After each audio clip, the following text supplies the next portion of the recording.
Please pray with me. Holy God, may the words of my mouth and the meditation in each one of our hearts be acceptable to you, O Lord, for you are our rock and you are our Redeemer.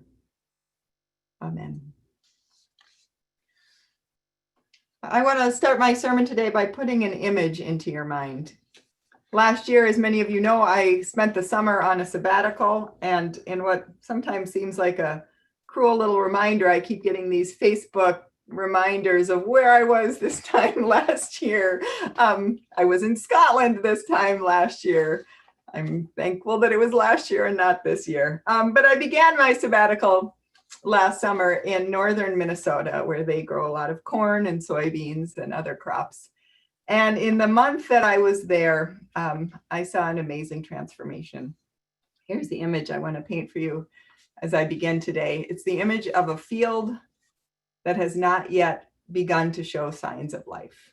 If you don't know what a field is, what's going to grow, all you see is a pile of black soil, nothing else except dirt. And it looks for all the world like a barren, empty spot, like nothing anyone would invest any money or time in. You have no idea the possibility that lies there. As I drove around northern Minnesota at the beginning of my sabbatical, I saw a lot of these fields that looked empty and like nothing was happening. Keep that image in mind. A few weeks ago, maybe it was months ago, I've kind of lost track of time, I preached a sermon about the stages of grief. It was shortly after a member of our congregation had died of the coronavirus, and I was bereft at her death. I talked about the variety of losses that we as a community and as a world, and I as a person, had experienced because of the coronavirus. And I preached that grief was the way through, that we had to grieve in order to heal.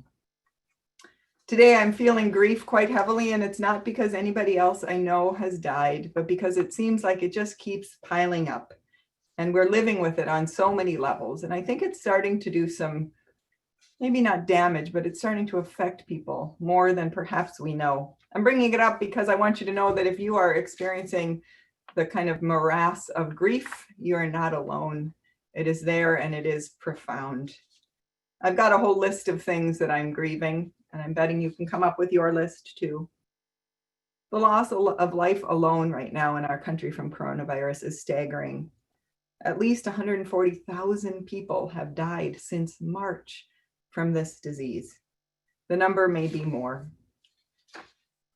And the virus shows little sign of slowing down. As we all know, it's actually on the rise, not on the decline, due in large part to the callous leadership at many levels, including at the top of our political system.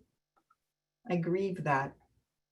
I grieve all of the things that I have sacrificed, and I'm angry in a kind of self-righteous way that we are where we are right now. I have the grief of school starting so strangely, of not being able to gather properly as a church every Sunday as I get myself ready for this Zoom worship. I'm so grateful for it. And then I see your faces, and I'm so glad to see them. And I just want to be with you totally, physically and spiritually. And I know I carry a grief about our whole society, and I know some of you do as well. The veil of American exceptionalism was already hanging by a thread. And in the past months, it has dropped completely, pulled down by the appalling treatment of children at the border and people in prison, and the despotic way that federal troops are being deployed right now, and the tepid way that public health is being uplifted, and the idea that our country is not participating in the citizenship of the globe. I fear that the whole balance of power in the United States has tipped toward tyranny. And at my darkest moments, I fear that our country's experiment will not survive. I know that these are big words, big thoughts. These are big times, and I say none of those griefs lightly. I feel it all, and I know many others do. From wanting to go school shopping with my little kindergartner to outfit her for a classroom that will not meet, to wanting just to hug my parents, to being heartbroken and knowing that every death is made so much worse by the sadness of not being able to gather to grieve it, to the sorrow that this whole political house might be crumbling. There is grief. And I think we as Christians do well to look at it and to look at it honestly, with open eyes, and acknowledge sometimes the landscape that we're looking at looks barren and like there is nothing good out there happening. But this is the Christian message at its heart. Grief isn't ever all there is. And surprisingly, I find that sometimes grief is hard to bear because there's also joy. And it's hard to figure out how these things come together and mingle together. How do we grieve so much and at the same time hope for so much? How do we grieve for so much and at the same time rejoice in what there is? The lesson learned right now is a very basic one. It's the lesson that's learned in every hard time. Grief is never all there is. Loss is never all there is. Where what we see is a barren landscape is always about to burst forth. Hope springs up in the midst of grief. Love grows in soil where you thought evil was the only crop planted. And this is what Jesus comes to show us. The kingdom of God comes. It comes when we least expect it. Redemption springs from the cross, from an instrument of death. And redemption is possible even now. This Matthew text, this gospel with these little discrete sayings about the kingdom of God, they're part of a larger story going on in Matthew of Jesus equipping his disciples to go out, to find and to trust that the kingdom of God is present where they can't see it. For the disciples of Jesus to know and to trust that there is always more than meets the eye. We could do a whole Bible study on these four readings and others like it in Matthew. I know because I have led a whole Bible study on these. We could talk about how are these things the same and how are they different. It's a great thing for you to talk about today over lunch, to look at these little examples, the mustard seed, the yeast, the treasure in the field, the pearls, the net. How are they the same and how are they different? They don't just all line up. There are some profound differences between them, but there are two, or at least two things that connect them. One of the connections is that they proclaim that the kingdom of God shows up in small things, things that people can't see if they just look at the surface. You'd never know a seed was growing if all you saw was a field of barren soil and you didn't know that somebody had planted seeds. You'd never know yeast was mixed in with flour if you just looked at a big old batch of flour. The treasure is buried. The pearl is encased in the hard, ugly shell of an oyster. The fish, they all live below the surface of the water. Unless you know they're there, you're never going to drop a net into that place. There is always more than meets the eye. And this is part of the message of the kingdom of God that Jesus brings his disciples and brings to us. There's always more going on in God's kingdom than we can perceive or even know. The second thing to note about these is that God is the one who creates the kingdom of God.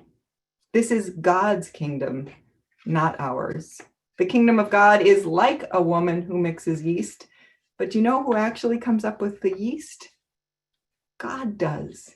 And God makes the seed, and God puts the fish, and God plants the pearl, and God buries the treasure. This is God's kingdom, not ours.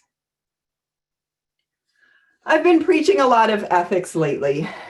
That is, I've been preaching a lot about how we should be in the world. I've been doing that because I think that especially in these times, the gospel needs to be applied with urgency and intent. These are unusual times, and they call upon us as Christians to muster everything we've got, not only to learn and to study and pray, but also to act and to show up in the world to proclaim there is a different way, there is the way of Jesus, and we are about that way.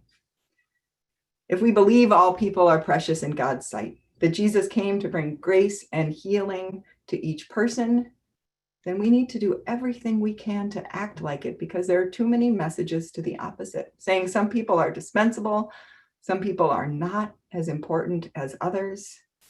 People are dying. People are dying.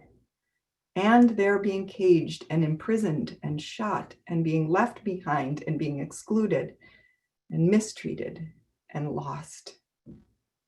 And we, as people who know the kind of love and grace we have received from Jesus, do have a responsibility to go out into this world and make sure a different message is delivered. The message that each and every single life is precious to God. But ethics is not the heart of the gospel. The heart of the gospel is not about what we can do to make God's kingdom come into this world. The heart of the gospel is always about what God can and is and will do despite us, and despite all of the evil that grows up around us and within us. God is the planter, God is the harvester, and God is the one who makes it grow. Even when we can't see it, even when all we have is grief, even when all we look at is a world that is barren, God is still active. Underground, perhaps, but growing. And God's love is growing, and God's grace is growing. And that is a promise, and that is a truth that we cling to, even if we can't see it.